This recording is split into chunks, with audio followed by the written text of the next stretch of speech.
একটু খারাপ লাগতেছে, বিকজ আমি অনেক কষ্ট করে অনেক সুন্দর করে এটাকে বানিয়েছি। বিসমিল্লাহ। এই যে এখানে একটা পিস হবে, এটাকে কীভাবে পিস করবো আমি, লেয়ারগুলো কীভাবে বুঝাবো সবাই।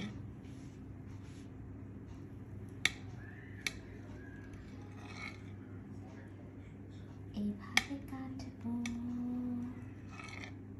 কিভাবে কেক কাটা লাগে আমার কাছ থেকে আপনারা শিখে নেন।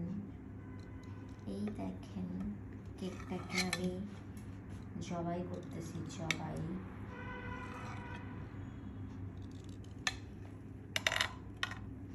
এই যে এই পিসটাকে দেখাই